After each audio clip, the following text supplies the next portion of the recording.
കൂട്ടുകാരെ, നമ്മൾ അഭിമാനപൂർവ്വം സമസ്ത സെഞ്ചുറി കാലത്തെ പദ്ധതികളിലൂടെ കടന്നു പോകുന്ന സാഹചര്യത്തിലാണ് SSF വിവിധങ്ങളായ ഘടകങ്ങളിൽ നാളേക്കുള്ള ഒരു തലമുറയെ, രാജ്യത്തിൻ്റെ ഏറ്റവും നല്ല പൗരന്മാരെ നിർമ്മിക്കുന്ന, പ്രസ്ഥാനത്തിൻ്റെ അകത്ത് ഏറ്റവും നല്ല ഇൻവെസ്റ്റ്മെൻറ്റ് സംവിധാനിക്കുന്ന സാഹിത്യോത്സവിലൂടെ നാം യാത്ര ചെയ്യുന്നത്. ലോകത്തെവിടെയും ഇസ്ലാമിൻ്റെ പ്രചരണാർത്ഥം, പ്രബോധനാർത്ഥം പ്രവർത്തിക്കുന്ന ഏത് കാലത്തുമുള്ള ചരിത്രം എടുത്ത് പരിശോധിച്ചാൽ മനോഹരമായ വികസനത്തിൻ്റെ, നവോത്ഥാനത്തിൻ്റെ കാലം അടയാളപ്പെട്ട് കിടക്കുന്നതായി നമുക്ക് കാണാം. കാലത്തെ വെച്ചുകൊണ്ട് അളന്ന് തിട്ടപ്പെടുത്തുന്ന ചരിത്രത്തെ നമുക്ക് ചരിത്ര ഗ്രന്ഥങ്ങളിൽ നിരന്തരം വായിക്കാൻ പറ്റും. അതിൻ്റെ ഏറ്റവും വലിയ തെളിവാണ് ഖൈറുൽ ഖുറൂനി ഖർനി സുമ്മല്ലദീന യലൂനഹും എന്ന ഹദീസ്. പിൽക്കാലത്ത് വന്ന സ്വഹാബത്തിൻ്റെ കാലം, താബിഉകളുടെ കാലം, മദ്ഹബിൻ്റെ ഇമാമുകളുടെ കാലം, ഹദീസിൻ്റെ അയിമ്മത്തുകളുടെ കാലം, അങ്ങനെ വിവിധ കാലങ്ങളെ നമുക്ക് വായിക്കാൻ കഴിയും. ആ കാലത്തിനൊക്കെ അനുഗ്രഹീത സാക്ഷ്യം വഹിച്ച ഏറ്റവും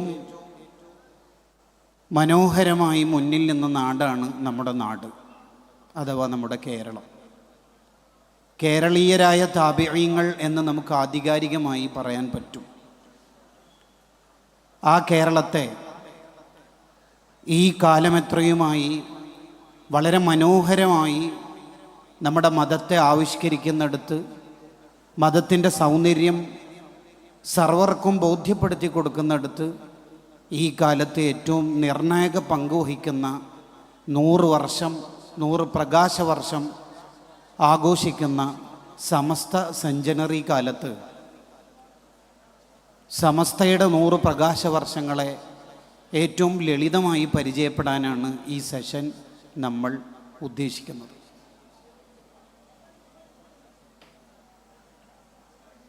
നബി സല്ലല്ലാഹു അലൈഹി വസല്ലമ തങ്ങളുടെ കാലം മുതൽ, അല്ലെങ്കിൽ തൊട്ടു ശേഷമുള്ള കാലം മുതൽ മതത്തെ അനുഭവിക്കാനും മതത്തിൻ്റെ മധു നുകരാനും തൗഫീഖ് ലഭിച്ച ഒരു നാട്ടിലെ നാട്ടുകാരാണല്ലോ നമ്മൾ. നമ്മുടെ രാജ്യത്ത്, നമ്മുടെ ഈ കൊച്ചു കേരളത്തിൽ ഇസ്ലാം എങ്ങനെയാണ് ഈ കാലമെത്രയും മുന്നോട്ട് പോയത്? സമസ്ത അതിന് വഹിച്ച പങ്കെന്താണ് എന്ന് ഈ സെഞ്ചുറി കാലത്ത് നമ്മൾ അറിയാതെ പോകരുത്. ഇദാ ലഹറൽ ബിദഉ ഫസഖതൽ ആലിമു ഫഅലൈഹി ലഅനത്തുല്ലാഹ്. ഇസ്ലാം എന്ന ഏറ്റവും നല്ല ജീവിത സഞ്ചാരത്തെ, മനോഹരമായ ആശയത്തെ വികലമാക്കാൻ ശ്രമിക്കുന്ന സർവ ബിദ്അത്തുകാരെയും,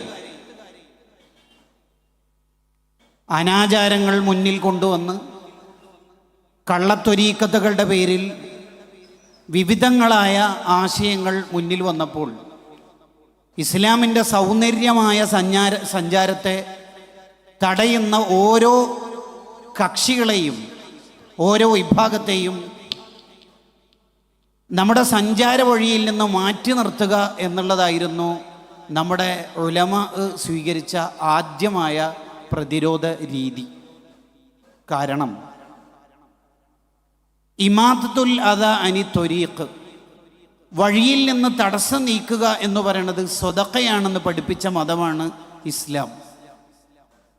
മതത്തിൻ്റെ സുന്ദരമായ സഞ്ചാരത്തിന് ജനങ്ങൾക്കിടയിൽ തെറ്റിദ്ധരിപ്പിക്കും വിധത്തിലുള്ള വികലമായ ആശയങ്ങൾ വിശ്വാസത്തിൻ്റെ പേരിലും കർമ്മത്തിൻ്റെ പേരിലും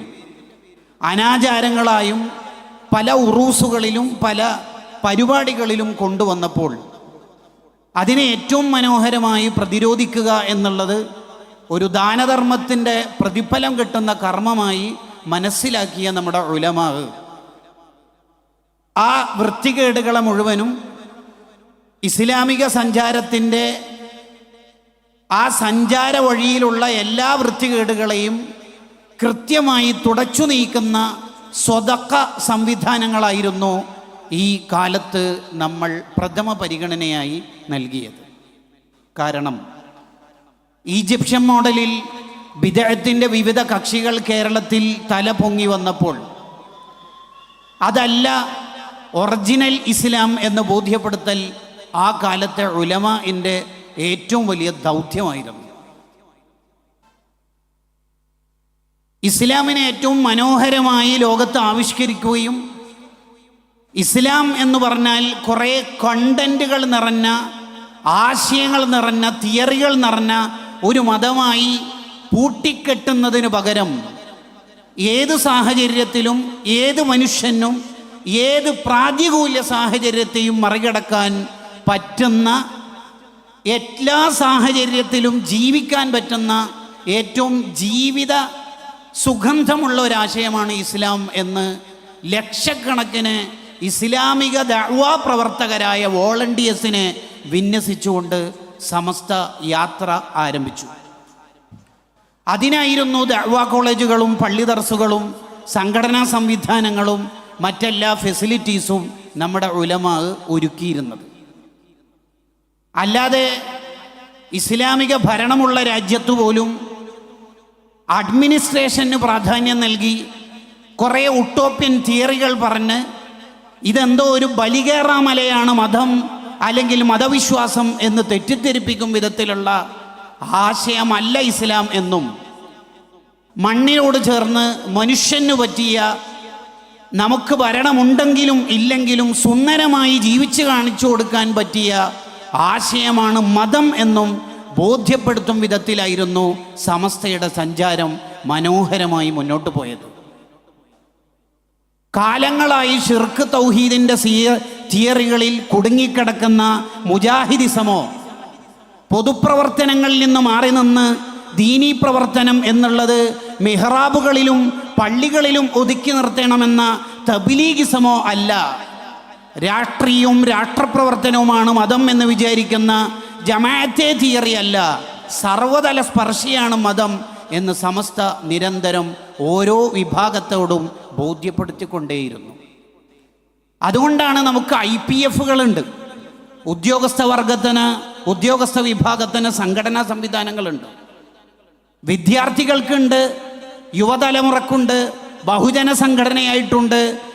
എല്ലാ സംവിധാനങ്ങളും നമ്മുടെ സമസ്തയുടെ അകത്തളത്തിലുണ്ട് എന്നുള്ളത് സർവതല സ്പർശിയായ ഇസ്ലാമാണ് നാം എന്ന് നിരന്തരം ജീവിച്ചു കാണിച്ചു കൊടുത്തു.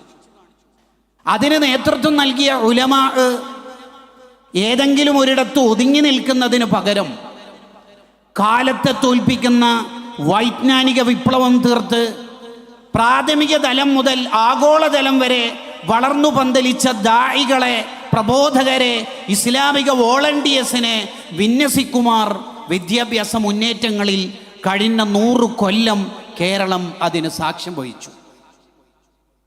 മദീനയിൽ നിന്ന് ഇമാം മാലിക് റളിയല്ലാഹു അൻഹു ആയിരക്കണക്കിന് പണ്ഡിതന്മാരെ രൂപപ്പെടുത്തിയപ്പോൾ ആലിമു ഖുറൈശിൻ യംലഉ തിബാക്കൽ അർളി ഇൽമ, ലോകത്ത് വിവിധങ്ങളായ ഇടങ്ങളിൽ അറിവിൻ്റെ പ്രകാശങ്ങൾ, അറിവിൻ്റെ രേണുക്കൾ ഏറ്റവും മനോഹരമായി പടർന്നു പിടിക്കാൻ പടർത്താൻ പറ്റിയ ഉലമാഇനെ സൃഷ്ടിച്ച ഇമാം മാലിക് തങ്ങളുടെ മദനി തിയറികളായിരുന്നു കേരളത്തിൻ്റെ ഉലമാ ഇപ്പോൾ സൃഷ്ടിച്ചുകൊണ്ടിരിക്കുന്നതും.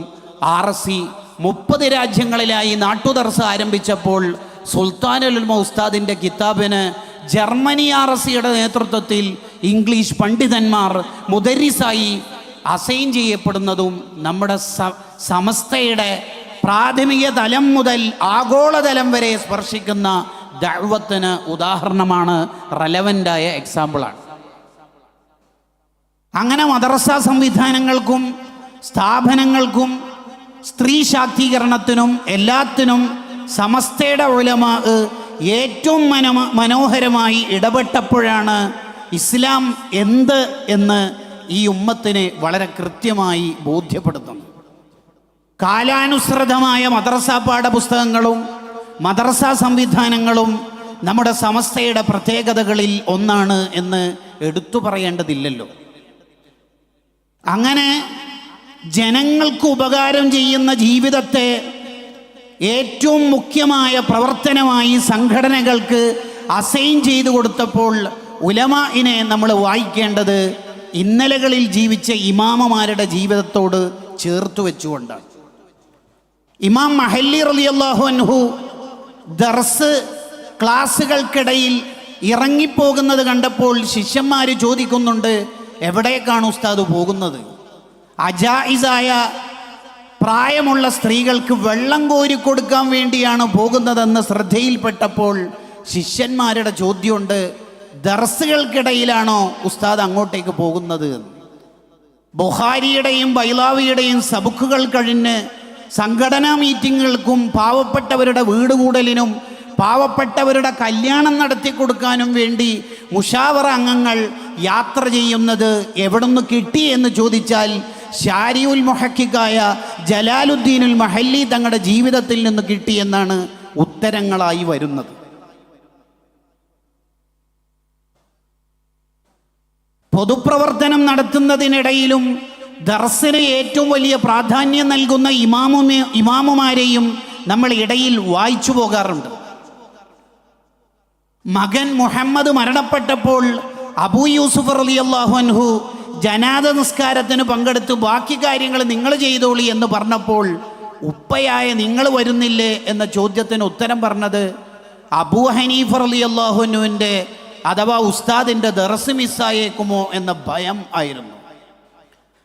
ഡിവിഷൻ ഭാരവാഹിയായ അബ്ദുറഹ്മാൻ അഹ്സനി എന്ന മകൻ മരണപ്പെട്ട് തഅസിയത്ത് നടത്താൻ റഈസുൽ ഉലമ സുലൈമാൻ ഉസ്താദിൻ്റെ വീട്ടിലേക്ക് ആലിമീങ്ങളും പ്രവർത്തകരും ഒഴുകിയെത്തുമ്പോഴേക്ക് ജാമിയ ഇഹ്യാഉസ് സുന്നയിൽ ദർസ് നടത്താൻ തിരിച്ചുപോയ സുലൈമാൻ ഉസ്താദിനും കഥ കിട്ടിയത് കിതാബിൽ നിന്ന് തന്നെയാണ്. ഇമാമീങ്ങൾ എന്താണോ ഖുർആനിലൂടെ ഹദീസിലൂടെ ജീവിച്ച് കാണിച്ചു തന്നത്, അതിനെ ഏറ്റവും മനോഹരമായി ജീവിച്ച് കാണിച്ചു തന്ന ഒരു കാലത്തെയാണ് കേരളം 100 വർഷം അനുഭവിച്ചത്, ആസ്വദിച്ചത്. അഭിമാനപൂർവ്വം അഹ്ലുസുന്നയാണെന്നും സുന്നിയാണെന്നും പറയാൻ ഏറ്റവും മനോഹരമായ ഒരു നരേഷൻ ഈ കേരളത്തിൻ്റെ മണ്ണിന് നമ്മുടെ ഉലമ ആണ് അഭിമാനപൂർവ്വം ഇസ്ലാമിനെ കൊണ്ടു നടക്കാൻ നമുക്കെല്ലാം നേതൃത്വം നൽകിയത്. ഇന്ന് നമ്മൾ അനുഭവിക്കുന്ന എല്ലാ ആസ്വാദനങ്ങളും എല്ലാ വിദ്യാഭ്യാസ മുന്നേറ്റങ്ങളും ആഗോളതലം വരെ അഭിമാനത്തോടെ പറയാൻ പറ്റുന്ന ഏത് ഡിഗ്രിയും PGയും നമുക്കുണ്ടാക്കി തന്നതിൻ്റെ ഉത്ഭവത്തിൻ്റെ പേരാണ് സമസ്ത കേരള ജംഇയ്യത്തുൽ ഉലമ. നബി ചെയ്തോ സ്വഹാബത്ത് ചെയ്തോ എന്ന ചോദ്യത്തിൻ്റെ മുന്നിൽ ഇതൊന്നും പറ്റില്ലെന്ന് പറഞ്ഞ് സർവ്വ ഹൈറുകളെയും മുടക്കുന്ന ഒരു തിയറിയിലല്ല നമ്മുടെ ഉലമഇൻ്റെ യാത്രയുണ്ടായിരുന്നത്. മൻ സന്ന ഫിൽ ഇസ്ലാമി സുന്നത്തൻ ഹസനത്തൻ, എൻ്റെ ആശയത്തെ ഉൾക്കൊണ്ടുകൊണ്ട് ഉസൂലിൽ ഏറ്റവും നന്നായി നിന്നുകൊണ്ട് തന്നെ യാത്ര നിങ്ങൾ നടത്തണമെന്ന തിരുനബിയോരുടെ ഏറ്റവും നല്ല മോട്ടിവേഷൻ വർത്തമാനങ്ങളിലായിരുന്നു നമ്മുടെ ആലിമീങ്ങളുടെ യാത്രകൾ മുഴുവനും ഉണ്ടായിരുന്നത്. അങ്ങനെയാണ് നമുക്ക് സ്വന്തമായി ഇംഗ്ലീഷ് മീഡിയം സംവിധാനങ്ങളും ആർട്സ് ആൻഡ് സയൻസ് പ്രൊഫഷണൽ കോളേജുകളും സഖാഫിമാരായ LLBക്കാരും നൂറാനികളായ ഡോക്ടർമാരും മതവും ഭൗതികമായ ബിരുദവും ഒരേ നിലയിൽ മുന്നോട്ട് കൊണ്ടുപോകുന്ന KG മുതൽ PG വരെയുള്ള സംവിധാനങ്ങളും നമ്മുടെ മുഷാവറ ഉസ്താദുമാരുടെ നേതൃത്വത്തിൽ രൂപപ്പെട്ടു വന്നത്. സമൂഹത്തെ ചേർത്ത് നിർത്താനും അവശത അനുഭവിക്കുന്നവരെ ചേർത്തു പിടിക്കാനുമാണ് SYSനെ ഏറ്റവും മുന്നിൽ നിർത്തി സമസ്ത ഇസ്ലാമിൻ്റെ സൗന്ദര്യത്തെ പ്രകാശിപ്പിച്ചു നിർത്തിയത്. സുബുലുൽ ഹുദ വർ റഷാദിൻ്റെ രചയിതാവായ യൂസുഫ് സ്വാലിഹി ഷാമി റഹിമഹുല്ല 1000 ഗ്രന്ഥങ്ങൾ നോക്കിയിട്ടായിരുന്നു നബിചരിത്രമായ സുബുലുൽ ഹുദ വർറഷാദ് രചിച്ചിരുന്നത്. ആ ഇമാം യൂസുഫ് സ്വാലിഹി ഷാമി തങ്ങളുടെ ഏറ്റവും വലിയ പ്രത്യേകത പാവപ്പെട്ടവർക്ക് വേണ്ടി മാത്രം ഭക്ഷണം കൊടുക്കാനും ചികിത്സ നടത്താനും തൻ്റെ സ്ഥാപനത്തിൽ സംവിധാനങ്ങൾ ഉണ്ടാക്കി എന്നുള്ളതാണ്. ഇതാണ് സ്വന്തമായി മെഡിക്കൽ കോളേജുകളും സാന്ത്വനം സെൻ്ററുകളും ഉസ്താദുമാർ ആശീർവദിച്ച് സംഘടനാ സംവിധാനത്തിലൂടെ മുന്നോട്ട് പോകുന്നത്. ഖൈറുന്നാസി അൻഫഉഹും ലിന്നാസ്, ജനങ്ങൾക്ക് ഏതെല്ലാം മേഖലയിൽ ഉപകാരം നൽകാൻ പറ്റുമോ അവിടെയെല്ലാം നമ്മൾ മുന്നിൽ നിൽക്കണം. അത് ഭക്ഷണ കിറ്റും അതിലപ്പുറത്ത് വിദ്യാഭ്യാസത്തിൻ്റെ മുന്നേറ്റങ്ങളും നമ്മളിൽ ഉണ്ടാവണം എന്നതുകൊണ്ടാണ് SSFും SYSും SJMും SMA വിവിധ സംവിധാനങ്ങളിലൂടെ സമസ്തയുടെ ആശയത്തെ പ്രകാശിപ്പിച്ചുകൊണ്ടിരിക്കുന്നത്. പ്രിയപ്പെട്ട കൂട്ടുകാരെ, നീട്ടിക്കൊണ്ടുപോവുകയല്ല. സമസ്തയുടെ 100 പ്രകാശവർഷങ്ങളെ നമ്മൾ അനുഭവിച്ചതുകൊണ്ടാണ് ഇന്ന് നമ്മൾക്ക് ലോകത്തെവിടെയും അഭിമാനപൂർവം യാത്ര ചെയ്യാനാവുന്നതും ഏറ്റവും മനോഹരമായി നമുക്ക് പ്രസ്ഥാനത്തെ പരിചയപ്പെടുത്താൻ പറ്റുന്നതും. അതിൻ്റെ ഇന്നലകളിൽ യാതനകളും കഷ്ടപ്പാടുകളും അനുഭവിച്ച ഉസ്താദുമാരുടെ പ്രകാശിക്കുന്ന ജീവിതമായിരുന്നു അവരുടെ ഓരോരുത്തരുടെയും ജീവിതം. കയ്യിലുള്ള ബാഗിൽ 3 പോക്കറ്റുകൾ, സ്വന്തമായിട്ടുള്ള പണം വെക്കാൻ ഒരു പോക്കറ്റ് സ്പെഷ്യലാണ്. സംഘടനയുടേത് വേറെയാണ്, സ്ഥാപനത്തിൻ്റെ വേറെയാണ്. അങ്ങനെയാണ് നൂറുൽ ഉലമാ ഈ കേരളീയ പരിസരത്തെ 100 കൊണ്ട് പ്രകാശിപ്പിച്ചത്, അഥവാ ഇൽമിൻ്റെ പ്രകാശലോകം അവർ തീർത്തത്. ഏത് യാതന അനുഭവിക്കുമ്പോഴും 6 ഓപ്പറേഷൻ കഴിഞ്ഞിട്ടും പാവങ്ങൾക്ക് വേണ്ടി യാത്ര ചെയ്ത് വീൽ ചെയറിലാണെങ്കിലും അറിവനുഭവിക്കുന്ന അറിവന്വേഷകർക്ക് ഭക്ഷണ കിറ്റ് കൊടുക്കാനുള്ള യാത്ര അനുഭവിച്ച കൻസുൽ ഉലമ ഉസ്താദിനെ ഓർമ്മിക്കുന്ന കാലത്താണ് നമ്മളിപ്പോൾ ഈ സാഹിത്യോത്സവ് നടത്തിക്കൊണ്ടിരിക്കുന്നത്. നമ്മുടെ ഈ നാട്ടിൽ 2 ഏക്കർ ഭൂമി ഒരാൾ കടം കയറിയിട്ട് ചെറിയ വിലക്ക് ആദായത്തിന് വിൽപ്പനക്ക് വെച്ചിട്ടുണ്ട് എന്ന് കേട്ടാൽ പ്രമാണിമാരുടെ ഇൻറ്റേർണൽ ഡിസ്കഷൻ ഉണ്ടാവുക. ഞാൻ 1 CR ഒപ്പിക്കാം, നീ എങ്ങനെയെങ്കിലും ഒപ്പിക്കണമെന്ന് കുവൈത്തിലോ ഖത്തറിലോ ഉള്ള കൂട്ടുകാരനെ, അനുജനെ, കസിനെ വിളിച്ചു പറയും. ഈ വിവരം സുൽത്താനുൽ ഉസ്താദ് അറിഞ്ഞാൽ അവിടെ മെഡിക്കൽ കോളേജിലുള്ള രോഗികൾക്കും കൂടെയിരിക്കുന്നവർക്കും നിസ്കരിക്കാനുള്ള സൗകര്യമൊരുക്കാൻ ഒരു പള്ളി, ഒരു സാന്ത്വനം സെൻ്റർ വേണമല്ലോ റബ്ബേ എന്നോർത്തിട്ട് ഉമ്മത്തിനോർത്ത് കരയും. ആ കരച്ചിലിൻ്റെ കണ്ണീരിൻ്റെ അനുഭവങ്ങളാണ് ഇന്ന് നമ്മൾ അനുഭവിക്കുന്ന ആസ്വാദനങ്ങൾ എന്ന് പറയുന്നത്. APJ അബ്ദുൽ കലാം നിരീക്ഷിക്കുന്ന ഒരു നിരീക്ഷണം ചേർത്ത് പറഞ്ഞ് സംസാരം അവസാനിപ്പിക്കാം. കിട്ടിയ ഒരു വിജയത്തിൽ ആസ്വദിച്ച് നിന്നാൽ അടുത്തൊരു വിജയം നമുക്ക് അന്യമായി പോകും. മലയാളം +1 മാർക്ക് ഫുൾ A+ ആയി നോക്കിയിരുന്നാൽ +2 മാർക്ക് കുറയാൻ സാധ്യതയുണ്ട്. അടുത്ത 100 പ്രകാശവർഷങ്ങളെ നിർമ്മിക്കാനുള്ള പദ്ധതികളാണ് നിധിയും അസുഫ ദർസും എല്ലാ പ്രമേയ സമ്മേളനങ്ങളും ആശയ സമ്മേളനങ്ങളുമെല്ലാം. SSFുകാർ മുന്നിലുണ്ടാവണം എന്ന് സൂചിപ്പിച്ച് വാക്കുകൾക്ക് വിട. വാഖിർ ദഅ്വാനാ അൽഹംദുലില്ലാഹി. അസ്സലാമു അലൈക്കും.